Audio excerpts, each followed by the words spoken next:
While many fans are definitely hyped and well rested, a lot of them definitely feel exhausted, having just got to the Intuit Dome from the Kia Forum a few blocks away at the Worlds Collide event. I really hope WWE doesn't continue this trend of hosting two shows on the same day in the same city. That's too much. Should we have the two world champions defend their titles tonight at Money in the Bank? Nah, let's split them into separate teams and fight each other in a random tag team match in the main event of this major PLE. In fact, this is the third year in a row that a tag team match featuring the WWE Champion is the main event of Money in the Bank. It's becoming way too common here. Seth Rollins be like, Paul Heyman is staring at me with that creepy smile, isn't he? And ensures that he never turns his head around for traumatizing reasons. Nearly 12 minutes of entrances for 6 wrestlers with a small walkway to the ring. Back at WrestleMania 26, WWE managed to bring out 10 wrestlers for this type of match with a 70-yard walkway in just 5 minutes. And each wrestler got a great amount of time for their entrance too before the next one began. I'd guess that WWE is letting fans enter the arena after Worlds Collide, but they do this full time now.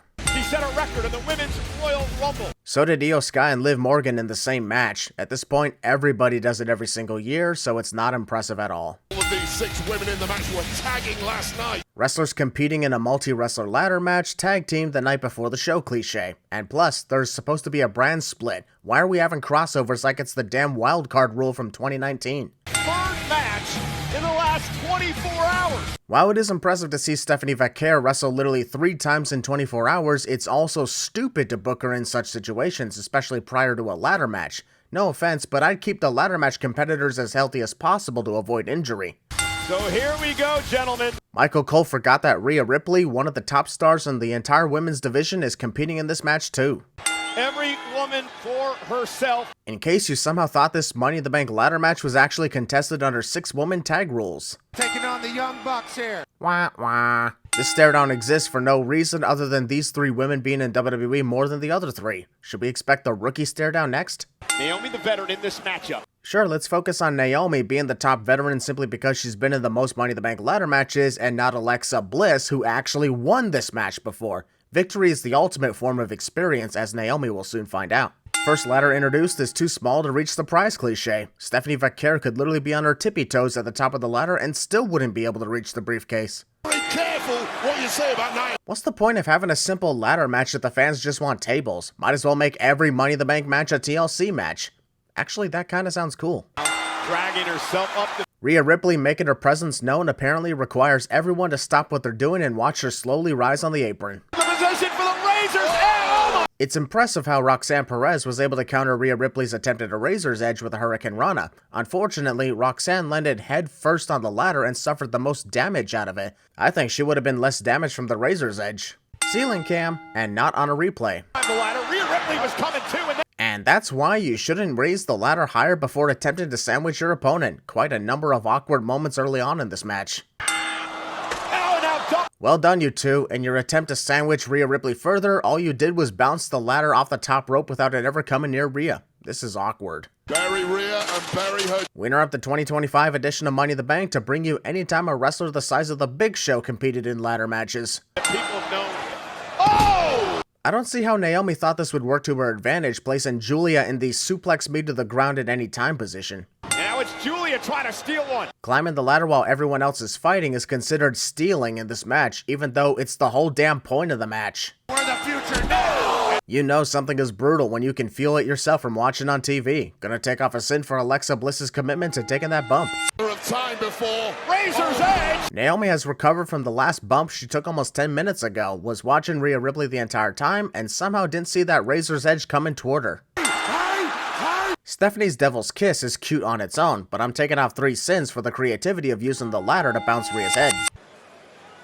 What are they thinking? Roxanne Perez having to continuously look back to make sure Alexa Bliss is ready to do her own version of Pop Rocks before doing it herself, which causes Stephanie Vaquer to be bent over wondering how long it's going to take.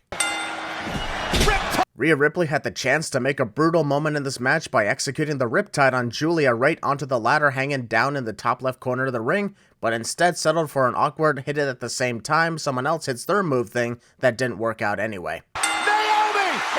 Naomi winning the Money in the Bank contract after everything she went through in her career was honestly heartwarming. Even if she is a villain here, it was definitely deserving. Previously on an event we already saw literally 3 hours ago. Impromptu matches are always a sin, but this actually feels sad because this random Intercontinental Championship match exists because WWE had only 4 matches set for the show prior to the Worlds Collide event taking place earlier in the day, and it's already bad enough that there are only 5 matches per show. Wait a minute, aren't we supposed to be hyping up Dominic Mysterio versus Octagon Jr. here? Why are we showing the feud between Gunther and Jey Uso when that's not even part of the show tonight? Their title match is set for Monday Night Raw in 2 days, so it's irrelevant for tonight. Maybe because we've been pretty... Maybe this was a bad idea to have Octagon Jr. have a match for a WWE main roster PLE, considering he's got no reaction from the 18,000 fans at all. It's great that WWE and AAA are working together, but this isn't a good look for the AAA wrestlers when nobody reacts to them. Triple H, what are you thinking? Stereo. I think we're going to see a lot of that. Because Octagon Jr. hesitated, Dominic Mysterio was standing around waiting for him to do something, when he could have just walked away like he's Samoa Joe. Of course, to try to steal his dad. Well, since Dominic was a dick to Octagon's Juniors, there will unfortunately not be any Octagon the Thirds. A lot of this very short match is Dominic Mysterio watching Octagon Jr. getting into position slowly and doing nothing, and in this case, hesitating when he could be taking advantage. Fireball, money in the bank ladder. I get that it's advertisement, but what does a Fireball logo being added to a ladder do to help Chad Gable's plan to help out Grande Americano win the men's Money in the Bank ladder match? If anything, it's a much thinner ladder that's easier to break compared to the other ones normally used. Jesus, wasn't tonight crammed enough with wrestling shows? Now WWE is having 3 shows in a 2-day period next month? What's next? WrestleMania is going to have 4 events in a 2-day weekend, with NXT having their stand and deliver PLE on Saturday while AAA has a PLE of their own on Sunday? It's played as a huge deal, but I don't see what the big consequence is of being forced to raise your opponent's hand in victory should they lose. It may sound embarrassing, but it's not exactly that bad at all. Lyra Valkyria got the good end of the deal when you really think about it. It's the last time they ever do this. Pat McAfee ends up being incorrect as Becky Lynch and Lyra Valkyria fight twice more at both Evolution and SummerSlam. The former features Bayley, but still. I'm with Wade Barrett. Can we not have the commentators join in on entrances? Just let the crowd join in and let the moments happen naturally. Both Becky Lynch and Lyra Valkyria were thinking what I was thinking. Might as well start fighting right now because Alicia Taylor, no offense to her, takes way too long in her ring introductions. Lyra Valkyria having another wardrobe malfunction similar to what happened at the Royal Rumble earlier this year. You may want to change up your ring gear since this has happened at 2 PLEs this year. Took all of them. Ow, my hands! Becky, I wouldn't start taunting the audience about Lyra Valkyria being their champion since you have literally lost to Lyra last month when she had her eyes closed, and it's your last chance at the Intercontinental Championship as well. Becky Lynch, of course, has never held the Intercontinental title. Because there's only ever been one Intercontinental Champion since the title for the women's division was created this year, so no shit Becky Lynch has never won that title. Why are we using the ceiling cam again? It was one thing for the Money in the Bank ladder match earlier, but why now? Let me guess, get a clearer look at the advertisements all over the ring? Sorry, me as a wrestling fan and the Sinner don't give a shit about them. And remember what else is at stake. Lyra Valkyria goes for a submission on Becky by simply laying down on Becky's arm without doing anything else.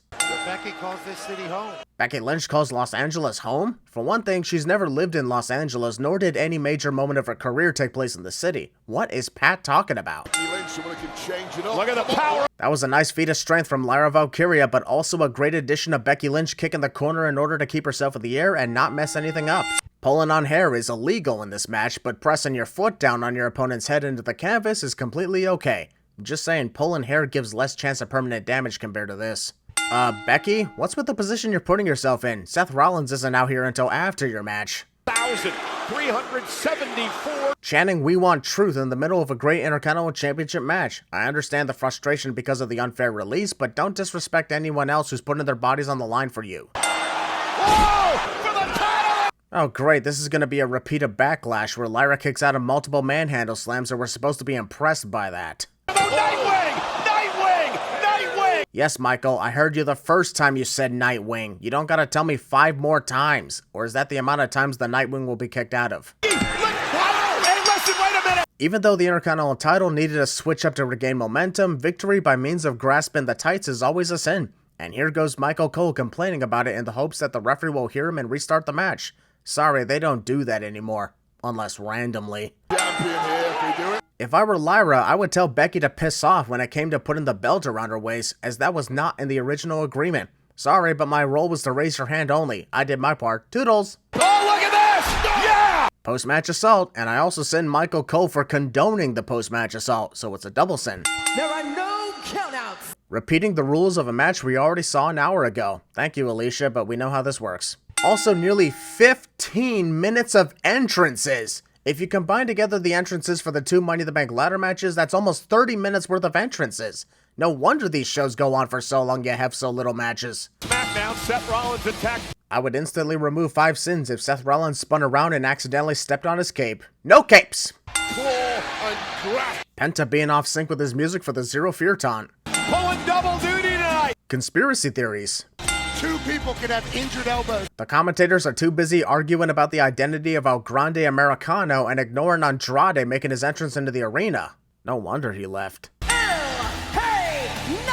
El Hey Night. Upon the match beginning, Seth Rollins immediately jumps into the middle of the ring to ensure he becomes a target, for some reason. Wouldn't it make more logical sense for him to either go for a ladder or avoid early contact since he's the bad guy here? Penta hit the super kick so that Solo Sikoa wouldn't complete the copyright infringement sin, so I guess I send Solo for copy infringe? He's not going to come out dressed the same way. If this entire 35-minute match is going to be Michael Cole arguing about the identity of El Grande Americano, I'm going to have to try and send this video with the audio on mute because this is annoying the hell out of me. That's what we're talking about when we say Penta experience. Penta prepares to dive into the crowd of wrestlers waiting for him outside, but first decides to pose for the fans. Will you just jump already? Delaying the moment doesn't make it any more cool.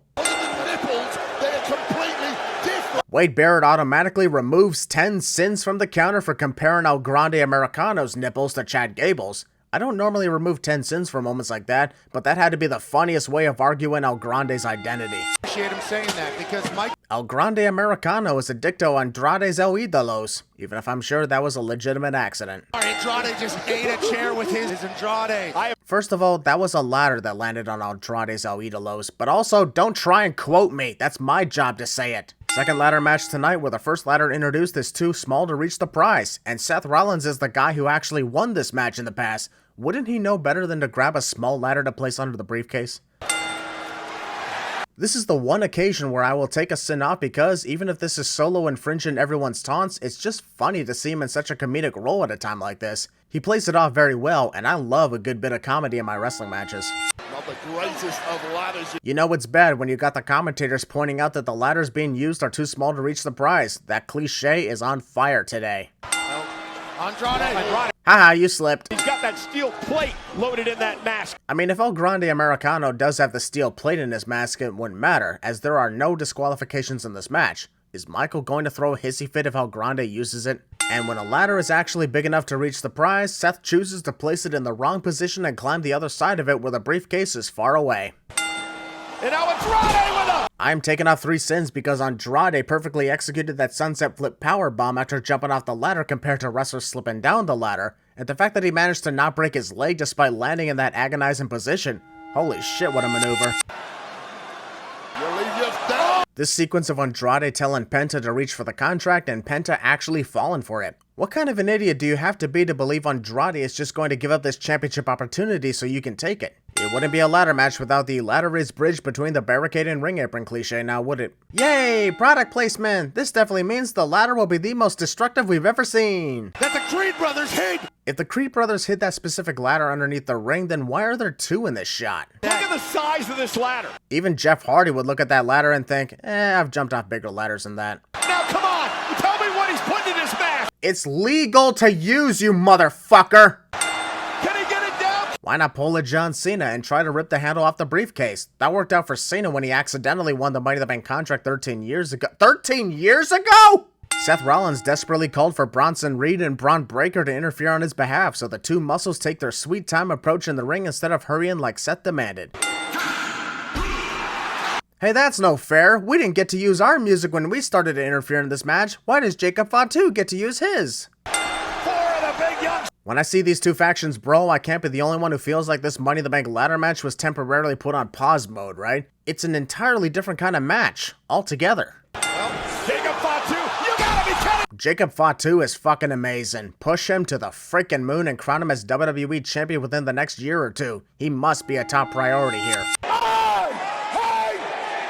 Finally! The second time in his career. Seth Rollins becomes only the second wrestler to win 2 Money in the Bank ladder matches, and while I would have loved to see LA Knight take it, the direction they went with this, as a result, was worth the victory. So here's another 5 cents out the counter. We could have had Jey Uso defend the WWE World Heavyweight Championship against Gunther here instead of the Raw after the show, especially when that had an entire month's worth of build-up.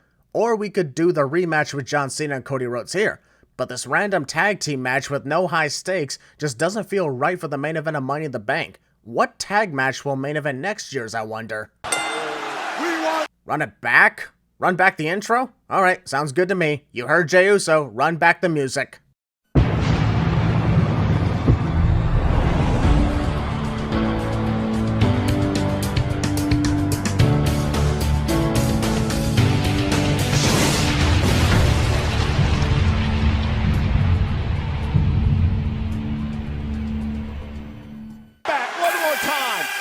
Logan Paul be like, "Nuh-uh, we're not running back Jey Uso's entrance. The time for entrances is already lasting nearly 20 minutes. We gotta get a move on here."